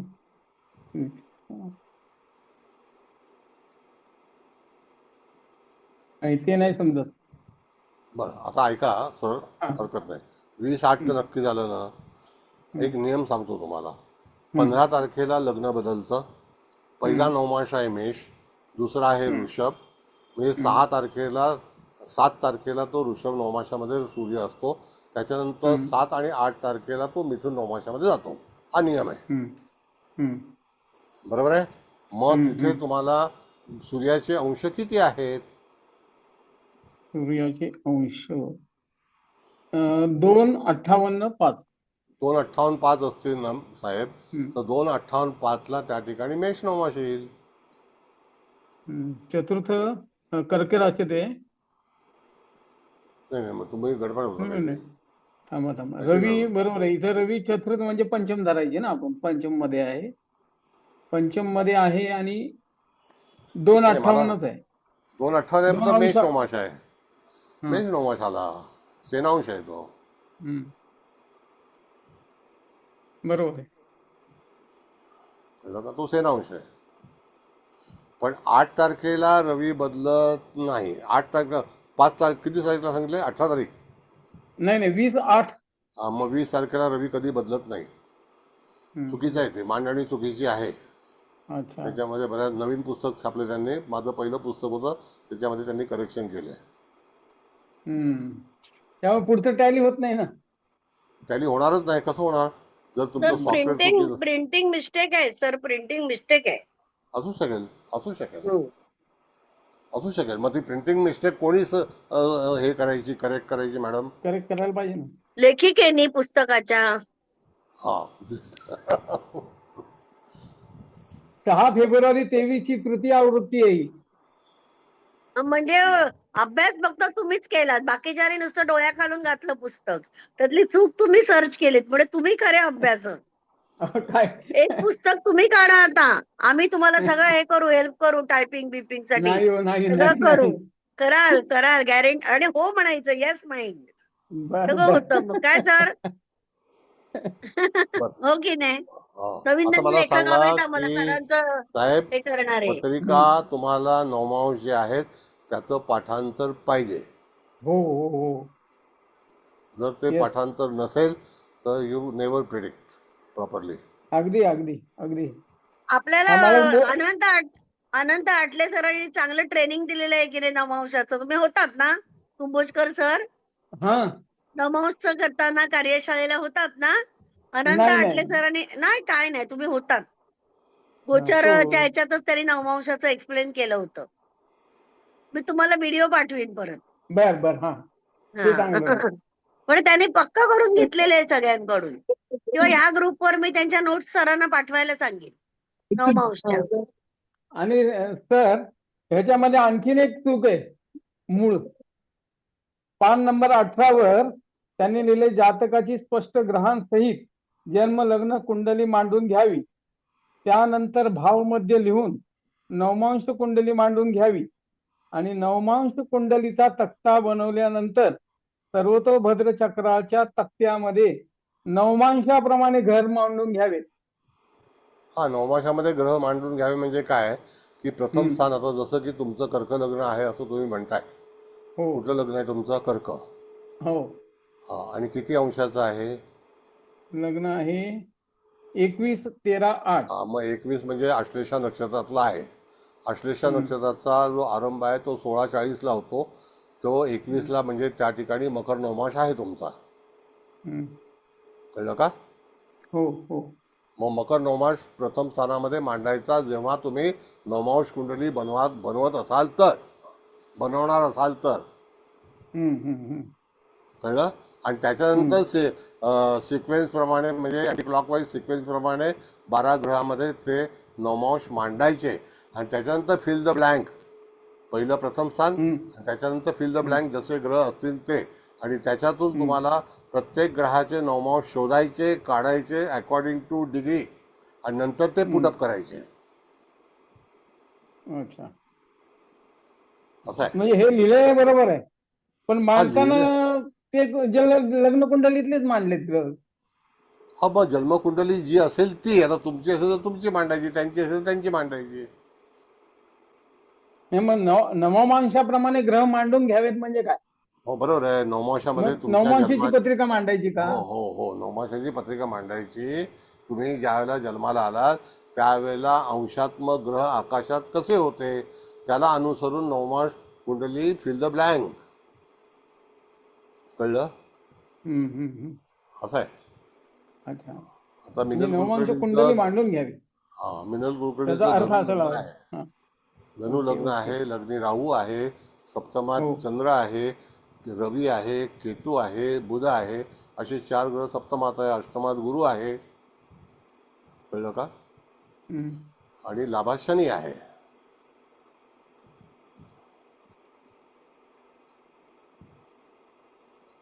चालेल चालेल. तर अशा तऱ्हेची स्थिती आहे. मग त्याच्यातून तुम्ही जे काही ग्रह मोमेंट असते त्याला अनुसरून नवमास कुंडली बनवायची. बरं आता ते जाऊ द्या. आपण ते तुमच्याकडे पुस्तक आहे म्हणजे तुम्ही ती बनवा. मला असं वाटतं आता प्रोसेसिंगमध्ये जाऊ नका. बघा प्रोसेसिंगमध्ये तुम्ही गेलात तर you are going to lose the time. Okay. हां, it is better to read how to read horoscope, that's all. हा. हा शाह साहेब, त्यामध्ये हा हा येस सर. कारण काय when you are going to process all this thing you are going to lose the time. No right sir. हां everybody's time. Yes. आणि तुम्ही जर समजा हॉटेलमध्ये तयार मसाला डोसा मिळतोय आणि तुमचा घरचा डोसा घेऊन तुम्ही हॉटेलमध्ये खायला गेलात तर कोण उभं करत नाही, तशी परिस्थिती आहे. कळलं? असं आहे. मग आता मसाला डोसा खायलाच पाहिजे. तर आपण एक दरिद्रांश बरोबर पुढे जाऊया. उत्पन्नाच्या ओके भानगडीत पडूया नको पडूया सर. ओके ओके, बोला बोला. I mean I am comfortable, it's okay. है ना. तर लेट अस गो अहेड विद द प्रीवियस कुंडली ओनली. हाँ हाँ हाँ, कोई बात नहीं. नाहीतर आपको पुरा जो अभ्यास पूछना परत है, करावा जैसे लागणार. भी आपको जो नाहीतर पूछना है, परत पुरा अभ्यास करावा लागणार सर. हाँ ते हाँ वेदांना धरूनच प्रश्न विचारा, म्हणजे येस, आज तो पार्ट आपला कम्प्लीट व्हायला पाहिजे. ठीक आहे मॅडम, पुढच्या वेळेला करू. काय फरक पडतो, करू द्या. बोला. ओके. सर करण्यापेक्षा काही नाही, पण लिंक तुटते बस, बाकी काही नाही. हा आता तुम्ही मॅडम, सांगताय भरपूर सांगताय, तुमचं नॉलेजला सेल्यूट, पण तुमची लिंक तुटती आणि आमची पण इथे लिंक आम्ही शोधत जातो कुठेतरी. आता नवमाशाचं जे वर्णन आहे ना मॅडम, 64वा नवमास तुम्हाला व्हेरीफाय झाला, क्लिअर झाला. सर झालं. राहिला भाग आता की ह्या पत्रिकेमध्ये शाहसाहेब तुम्ही जर धनु नवमास लग्न पकडलं, धनु नवमाशाचं लग्न पकडलं तर त्या ठिकाणी तुम्हाला अष्टमामध्ये मीन नवमास येणार. हे फिक्स, या बरोबर आहे ते. बरोबर आहे. Okay sir. आणि जर समजा मग तुम्ही आपण म्हणजे त्या नवीन नवमांश बरोबर पुढे जाऊया किंवा ठीक आहे, ओके ओके फाईन. जर Doesn't समजा matter. त्या ठिकाणी तिथे जर बिंदू आला असेल तर तो तो बिंदू 64वा येणार नवमास आलाच आहे सर. परत आलाच आहे बिंदू ते. येस. आधी चंद्राबरोबर येत होता, आता ते लग्नाबरोबर येतोय तो बिंदू. मग आता जर समजा त्या ठिकाणी जर समजा अष्टमातून एखादा ग्रह भ्रमण करणार असेल तर 64वा नवमासाचं फलित कसं शोधावं. कधी कधी लग्न आरंभी असेल तर त्या अष्टम स्थानामध्ये आरंभी 64वा नवमास येईल. जर समजा मध्य असेल तर मध्यांतरामध्ये येईल, हे नोटीस करावं. दुसरा भाग असा आहे की जर समजा लग्नामध्ये ही जी रास येते ती चतुष्पाद नक्षत्राची रास आहे, 2 चतुष्पाद नक्षत्र आहेत, तर अष्टमात येणारी मीन रास सुद्धा 2 चतुष्पाद नक्षत्राची असेल. बरोबर आहे. आणि जर समजा मिथुन रास वायू तत्वाची आली तर एक त्रिपाद, आणि वायू राशीला अष्टम स्थानामध्ये आपण जर बघितलं तर मिथुन बघितलं तर तिथे कुंभ रास, मकर रास येते, ती सुद्धा त्या ठिकाणी त्रिपाद आणि चतुष्पाद आहे. आता त्रिपाद म्हणजे उत्तराषाढा, चतुष्पाद म्हणजे श्रवण आणि द्विपाद म्हणजे धनिष्ठा. कळलं? बरोबर आहे. म्हणजे according to ascendant in which zodiac. बरोबर आहे. आता सध्या जी जोड्याक मध्ये मीन राशी मीन नवमांश आला, आपली मीन नवमांश आला सर आता, है ना. आता म्हणजे मीन नवमांशा मधून जाणारा ग्रह हो, तो आता लग्नाला, ते लग्नाच्या समोर आला, म्हणजे लग्नाला प्रत्येक वेळात ते काही ना काही त्रास देऊन जाणार. नक्की. पण आता अष्टमामध्ये यदा कदाचित जातकाच्या जीवनामध्ये होणाऱ्या घडामोडी या जर 64 जेव्हा एखादा ग्रह थांबतो, तो दीर्घकाळ थांबणारा ग्रह असेल तर मागून अनेक ग्रह त्याच्यातून जातात. आता एक नियम सांगतो तुम्हाला. ज्या वेळेला 64व्या नवमासामध्ये मीन राशीमध्ये जेव्हा शनी ग्रह हा थांबेल तर त्याच्या मागोमाग रवी असेल, बुध असेल, शुक्र असेल, शुक्र असणार, चंद्र जाणार. येस. मग ते लागोपाठ असे जातील आणि 64व्या नवमासाला स्पर्श करून शनी जोपर्यंत भाग्यात जाईल त्यावेळेला तिथे सूर्य सुद्धा असेल. आणि एक परत सांगतो की ज्यावेळेला राशांतर जेव्हा शनी करेल तर तर त्यावेळेला तो 15 एप्रिल नंतरचा महिना असेल, 2027. हम्म. कोणाकडे पंचांग असेल तर पंचांगामध्ये बघावं शनी राशांतर केव्हा आहे 2027 मध्ये. तेव्हा सूर्य आजूबाजूला सूर्याशिवाय राशांतर होणार नाही. जानेवारी आय थिंक सर. जानेवारी काय 2027. हो. मग सूर्य मकरेला असणार, तेव्हा धनुला असणार. काय शनी सूर्य कुठे आहे? एक नियम सांगतो तुम्हाला शाहसाहेब. एक्झॅक्ट डेट देतो. हो बोला ना सर. नियम असा आहे की शनी आणि रवी हे पितापुत्र आहेत. शनी 3 जूनला जाणार 2027 मध्ये सर. मग मला मेषेत. तेच म्हणायचं आहे, मेषेत जाणार ना. हो. किती जूनला? 3 जून. 3 जून. मग त्यावेळेला सूर्य हा ऋषभेत असेल. हो बरोबर आहे. बरोबर आहे. ऋषभेमध्ये तो मृगशीर्ष नक्षत्रात असेल राईट का सर. रोहिणीमध्ये असेल. मृगशीर्ष मध्ये असणार ना सर. हा एक नियम असा आहे की वडिलांनी बाहेर पुढे गेल्याशिवाय पुत्राने मागून यायचं नाही. बरोबर. कळलं? म्हणजे 2027च्या दरम्यान जेव्हा शनी महाराज मेषेमध्ये जाणार असतील त्यावेळेला रवी पुढे गेले असेल. Right sir. कळलं?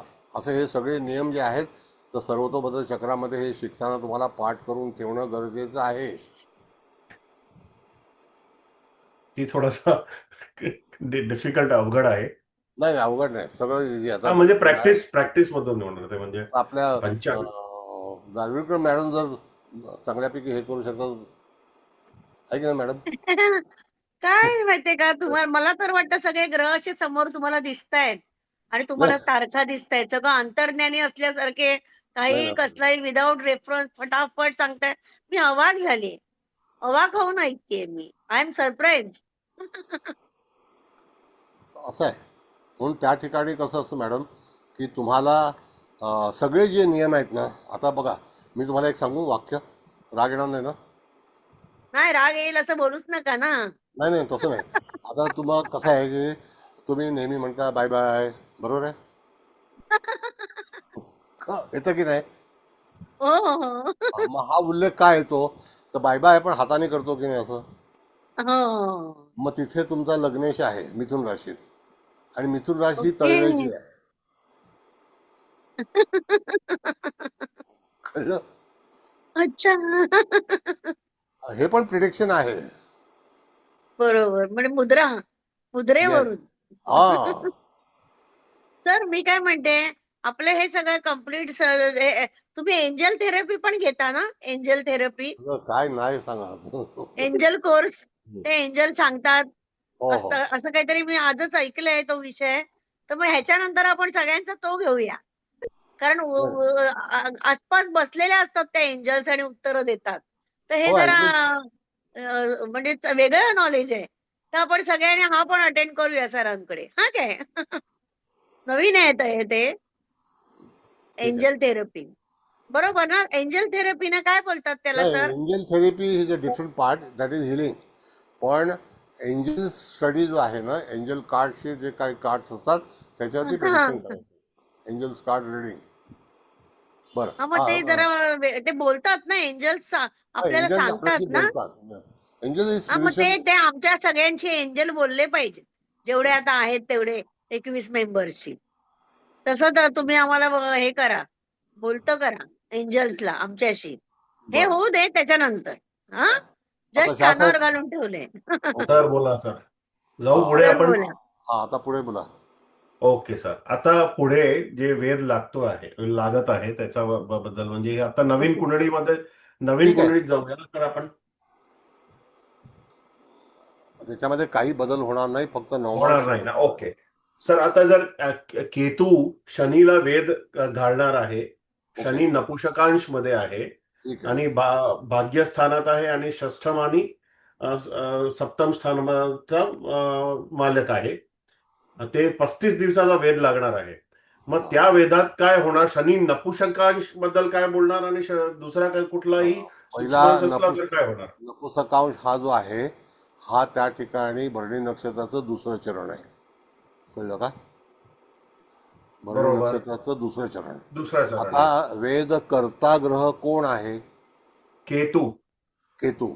मग वेद हो. करता जर केतू असेल तर त्या जातकाच्या जीवनामध्ये साधारणतः 60 ते 80 दिवस हे सॉरी हे 35 दिवस राहणार वेद.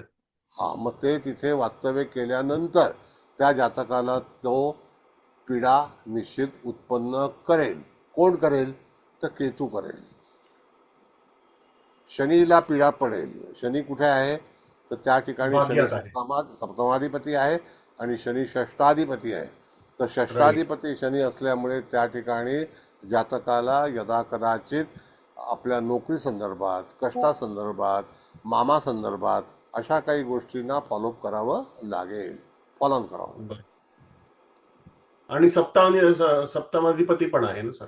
हा सप्तमाधिपती आहे. मग आता त्या ठिकाणी यदाकदाचित जातकाची चिंता आपल्या जोडीदारासंदर्भात येऊ शकते. पण केतूनी शनीला वेध लावला आहे तर वेद कर्ता ग्रह हा केतू आहे आणि वेद स्वीकारणारा ग्रह हा शनी आहे. तर त्या ठिकाणी बरोबर. मूळचा केतू हा कुठेशी आहे? मूळचा केतू आहे सर षष्ठ स्थानात. हा मॅडम? मूळचा केतू षष्ठ स्थानात आहे. हा 6 हाऊस मध्ये मकर राशीमध्ये. हो. बरोबर. बरोबर.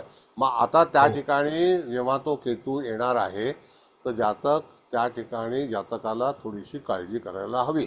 आता नियम काय सांगतो तुम्हाला की जो वेदकर्ता ग्रह जर पाप असेल, हानिकारक असेल, कठीण असेल तर त्या ठिकाणी त्या केतूला प्रसन्न करावं, केतूचं दान करावं, केतूचा जप करावा, केतूचं त्या ठिकाणी पूजा करावी. म्हणजे केतूचं जे हे आहे ज्याला आपण प्रतिमा म्हणतो त्याची पूजा करावी किंवा एखादा ध्वज आपल्या घरावरती दरवाजावरती ठेवावा. म्हणजे केतूचं दुःख आपल्यापर्यंत पोहोचत नाही. हे नियम आहेत. बरोबर. पण हे भाग्यस्थानामध्ये शनी बसला आहे म्हणजे भाग्य स्थान रिलेटेड आणि षष्ठम आणि सप्तम स्थान रिलेटेड पीडा होणार. पण नपुसकांश नाही आहे हा त्याचा मूळचा शनीचा पार्ट आहे, पिंड आहे. बरोबर. बरोबर. आणि तो त्या ठिकाणी नपुसकांशामध्ये आहे. तर तो कोण आहे? तर सप्तमेश आहे आणि षष्ठेश आहे. पण तो मेष बरोबर. राशीत आहे.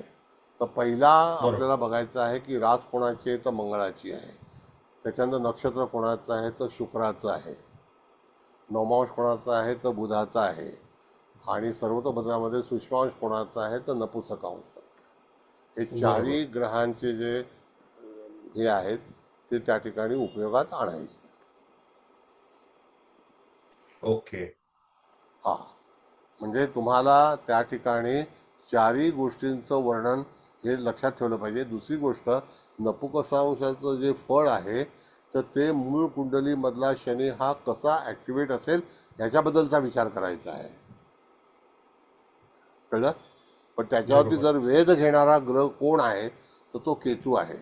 त्याच्या अगोदर अनेक ग्रहांनी वेध घेऊन गेले असतील तर त्यावेळेला एवढी हानी पोहोचली नसेल. आता ही जी केतूच्या वेध घेण्याची जी काही हे आहे तर मकरेचा हा जो भाग आहे तो 99 साली मकरेला केतू होता. सध्या उद्यापासून हा वेध लागतोय सर. आणि हा. त्या वेदामध्ये शनी मार्केश आहे, शनी मेषेमध्ये नीचेचा आहे आणि हा वेध त्याला लागणार आहे. म्हणजे ही इंटेन्सिटी खूप जास्त नसणार का? नाही, आता कसं आहे की जातकाचं वय, जातकाची भक्ती, जातकाला मिळणारा पाठिंबा किंवा त्याच्या घरामधले असणारे जे संस्कार, अध्यात्म या सगळ्या याच्यावरती जातक हा लहान अवस्थेमध्ये आहे, बाल्यावस्थे म्हणजे अजून काही एवढं मॅच्युअर नाही आहे. 22-23 वर्ष आहे फक्त. हां मग 27. त्यावेळेला जातकाला तेवढे कष्ट होणार नाहीत. पण तरीसुद्धा प्रिकॉशन म्हणून केतूचं दान करावं, त्याच्यानंतर केतूचा जप करावा, केतूची प्रतिमा आणावी आणि केतूचा ध्वज जो आहे तो दरवाजावरती लावावा. बरोबर. कळलं? म्हणजे हे उपाय Yes, झाले. sir. हां पण त्या ठिकाणी तो जर 35 दिवस तिथे वेध घेणार असेल तर केतू हा त्या ठिकाणी तुम्ही बघितलं तर आत्ता केतू हा कुठे आहे तर सिंह राशीमध्ये आहे. बरोबर आहे की नाही? हम्म. है ना? हो, आता केतू मघा नक्षत्रात आहे. हा, मघा नक्षत्रात आहे म्हणून सिंह राशीत आहे. तर त्या ठिकाणी समसप्तक वेध लागतोय, डावा उजवा नाही लागत. हो, हा समसप्तक लागतो सर. येस, सन्मुख वेध आहे. सन्मुख वेध सन्मुख वेद. असं आहे. म्हणून वेद कर्ता ग्रह हा कोणता वेध लावणार आहे? उजवा. केतूला असे तिन्ही वेद परमिटेड आहेत, राईट. पण तरी सुद्धा हा सन्मुख वेध आहे. तर जातकाच्या परिवाराला त्या ठिकाणी आपण सूचना द्यावी की बाबा हा सन्मुख वेध लागणार आहे आणि तो त्या ठिकाणी सिंहेतून लागणार आहे. आणि तो स्वीकारणारा ग्रह जो आहे तो शनी आहे आणि तो मेष राशीत आहे. यदा कदाचित मेष राशी भावंडासंदर्भात असल्यामुळे त्या ठिकाणी भावाला काहीतरी त्रास होण्याची शक्यता दिसून येईल. अधिकतम जातकाच्या कपाळावरती जवळपास एखादा तीळ वगैरे असण्याची शक्यता असू शकते. कळलं? आणि ऍट सेम टाइम सर, जर दुसरा कुठला ग्रह, मंगळ सारखा ग्रह पण वेध लावणार असेल हो, त्याच पॉइंटला, येस. तरी सुद्धा जातक कधी कधी कसं असतं की सर्वतोभद्र चक्राच्या नुसार 3-3, 2-2 ग्रह सुद्धा एका महिन्यामध्ये वेध लावू शकतात. कधी कधी युतीमध्ये काही ग्रह असतील एकाच नक्षत्रात, एकाच नपुसकांशामध्ये, एकाच सेनांशामध्ये, एकाच राज्यांशामध्ये, तरी सुद्धा दुसरा ग्रह जर वेध लावत असेल आणि तो राहू केतू सारखा शनीसारखा असेल तर दोन्ही ग्रह जे आहेत ते ट्रबल अँड स्ट्रगलमध्ये येतात. दोन्ही ग्रह म्हणजे सर मंगळ वेध लावत असेल पुढचं, मंगळला पण प्रॉब्लेम होणार. समजा युती ॲक्युरेट नवमाशामध्ये असेल तर, कधी कधी अंशात्मक युती असते ना जातकाची पत्रिकेमध्ये, तर ते एकाच नवमाशामध्ये येतात. आणि त्यावेळेला वेधकर्ता ग्रह हा जर राहू केतू शनीसारखा असेल तर त्या दोन्ही ग्रहांना तो एकाच वेळेला सन्मुख म्हणा, उजवा म्हणा, डावा म्हणा तो लावत असतो. त्यावेळेला सुद्धा ते वेध आपल्याला ओळखता आले पाहिजे. बरोबर.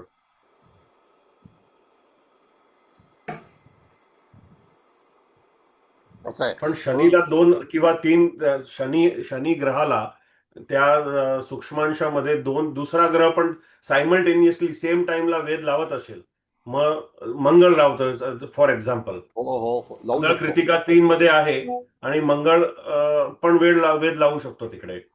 बघा आता असं आहे की भरणी नक्षत्राचा वेध जो आहे तो ईशान्य दिशेला, पूर्व ईशान्येला लागेल, उत्तर ईशान्येला लागणार नाही. मग पूर्व ईशान्येला जेव्हा मंगळ आता येणार आहे किंवा आहे तिथे आणि तो वेधकर्ता ग्रह म्हणून असेल तर त्या ठिकाणी सुद्धा आता आपण बघितलं नपुसकांश हा दुसरं चरण आहे. तर बरोबर. त्या ठिकाणी तिसऱ्या चरणात म्हणजे कुंभ नवमाशामध्ये जेव्हा मंगळासारखा ग्रह जाईल त्यावेळेला आता जातकाला आहे सर, आता ते सेम टाइम मंगळ पण जाणार तिथे. हा मंगळ कृतिका 3 मधून जाणार. मग त्यावेळेला सुद्धा जातकाला थोडंसं सांभाळून राहायचं. किती दिवस? How long? 3 4 दिवस. days. ते 4 3 days. दिवस आहे. 3 ते 4 दिवस. Right. It depend upon the speed. Already start झालाय म्हणजे मंगळाचा वेध. नाही, बरोबर आहे, पण तरी सुद्धा त्याची गती काय आहे? कारण सूर्यावरती गती ठरली जाते. तर सूर्य आजचा कुठल्या राशीत आहे कळलं का? बघ आजचा महिना कुठला आहे? जून. म्हणजे सूर्य जून. जवळच असणार. सूर्य ह्याच्यातच असणार ना आता सर, त्या जमिनीला मिथुन आहे. म्हणजे जवळच असणार तिकडे. हो, कळलं का? आता तो जवळ असल्यामुळे त्या ठिकाणी आपण कृत्तिका, रोहिणी आणि नंतर आद्रा, बरोबर आहे? बरोबर सर. मग त्यावेळेला मंगळ अस्त आहे का? तर नाही. अस्त असेल, अतिचारी असेल तर ग्रहाची दिशा बदलते, वेदाची दिशा बदलते. बरोबर. हे सगळं लक्षात ठेवून सर्वतोभद्र चक्र वाचता आलं पाहिजे ताई. सर अतिचारी आपण कसं कला आहे, ती कला आहे, ती कला अति- शिकायची आम्हाला तुमच्याकडून. अतिचारी सर मंगळ म्हणजे अतिचारी कधी असणार? सांगतो. भरणी नक्षत्रामध्ये जेव्हा सूर्य आला असेल त्यावेळेला त्या ठिकाणी तो अतिचारीमध्ये असेल. कधी असेल तर 15 एप्रिल ऑनवर्ड्स आपण जर बघितला तर मे महिन्याच्या 2 तारखेनंतर त्या ठिकाणी तो अतिचारी होणार. कोण होणार? तर शनी होणार. मंगळ होणार. तर मंगळ मंगळ आता सध्या अतिचारी आहे ना सर. मग अतिचारी असेल तर त्याला वेदाची कमतरता आहे. तर त्याला सन्मुख वेध घ्यायला परवानगी आहे का? नाही, ते ही बघा. सन्मुख वेद नाही, लेफ्ट वेदच म्हणजे अतिचारीचा वेदच लावतोय तो. डावा डावा वेध वेदच लावतोय. हा. आता ऐका, तो डावा वेध असेल तर तो शनीला वेध लागणार नाही. कृत्तिका ते भरणी उजवा वेध लागतो का बघा.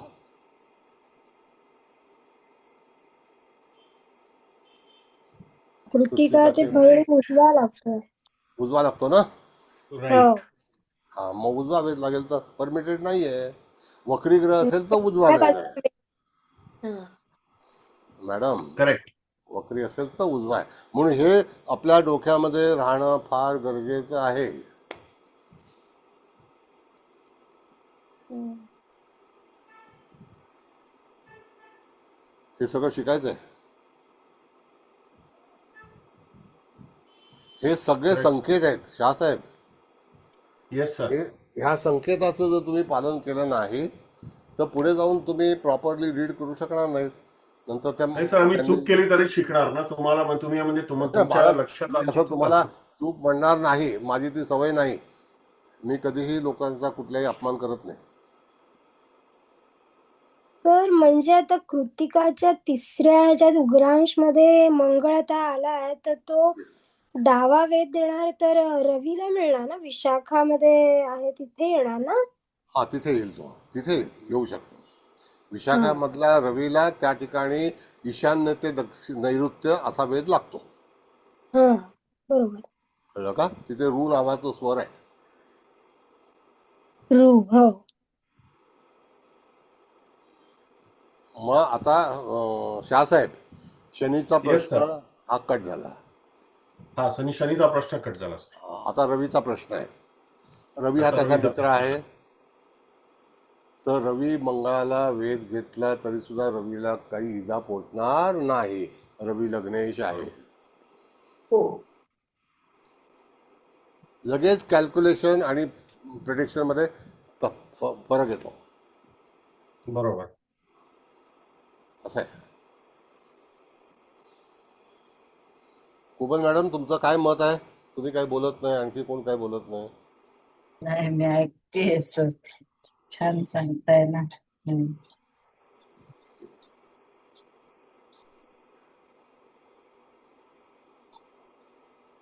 आणखी कोणाला विचारायचं असेल तर विचारा. पण एकदम चांगल्यापैकी आपला क्लास आहे. शिकून घ्या. रेकॉर्डिंग तुम्हाला ताई देणारच आहेत. आम्ही काही रेकॉर्डिंग देत नाही. आमच्याकडे 0 रेकॉर्डिंग आहे.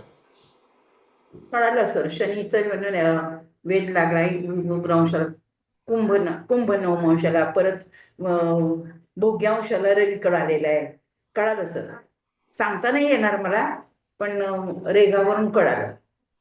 नाही, काही असो मॅडम, तुम्ही बघा असं आहे, यू आर रिस्पेक्टेड, तुम्ही आदरणीय आहात. तर त्या ठिकाणी तुम्ही प्रयत्नवादी आहात तर निश्चित तुम्हाला येईल. आणि हे शास्त्र असं आहे, प्रयत्न केल्यानंतर तुम्हाला सहजपणे प्राप्त होईल. शिवशास्त्र आहे. हो. असं आहे.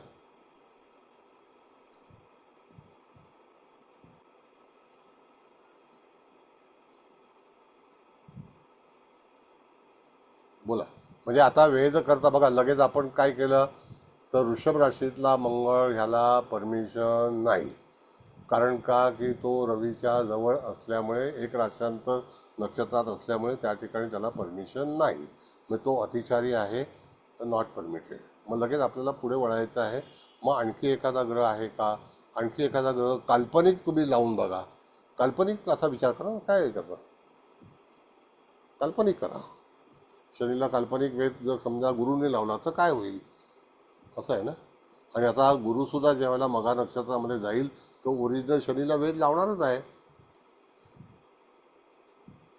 नाही का. पण ते त्यावेळेला शिवराशीत जाईल त्यावेळेला, तेव्हा शिवस्त सुरू होईल.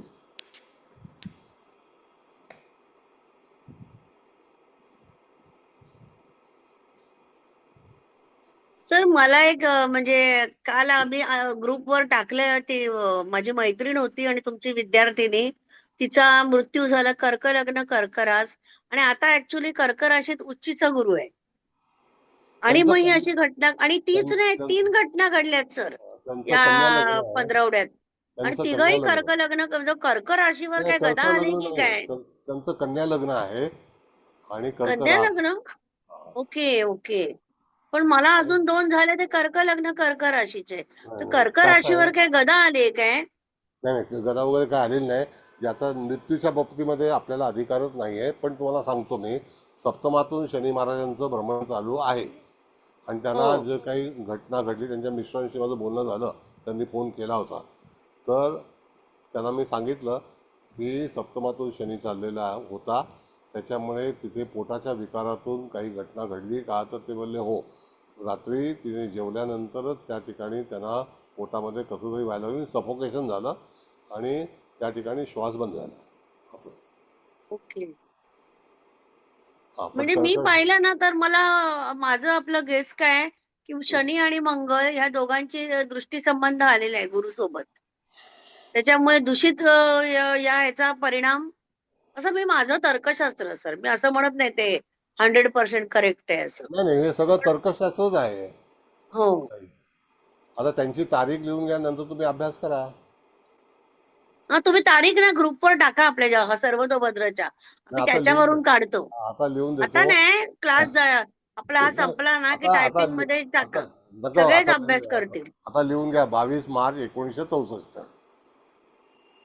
आता कोणीतरी टाईप करून ग्रुपवर मोठ्या टाका पण बरं ठीक कारण आहे, माझ्याकडे आता पेन नाहीये सोबत बरं बरं ठीक आहे ठीक आहे ठीक आहे, हरकत नाही. म्हणून. किती सर 22 तर मार्च?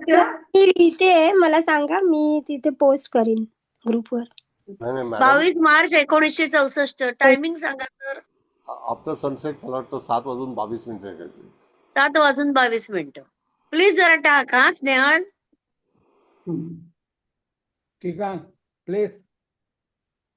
म्हणजे एक अभ्यासाला मिळेल ना, म्हणजे 64वा नवमांशाचा काय संबंध आलाय का ते पण आम्ही शोधून काढू.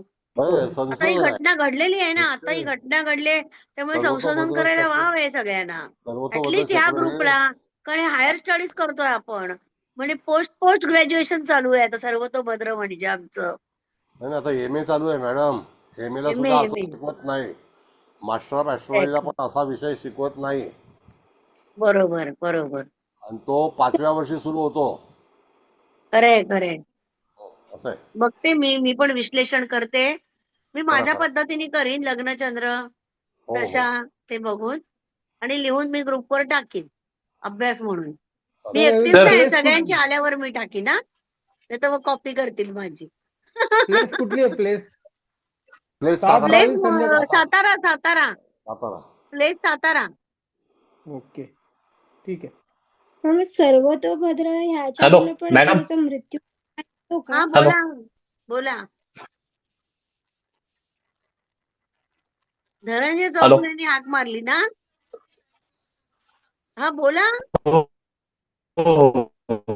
नाही त्या मॅडम बोलत होत्या मी थांबलो.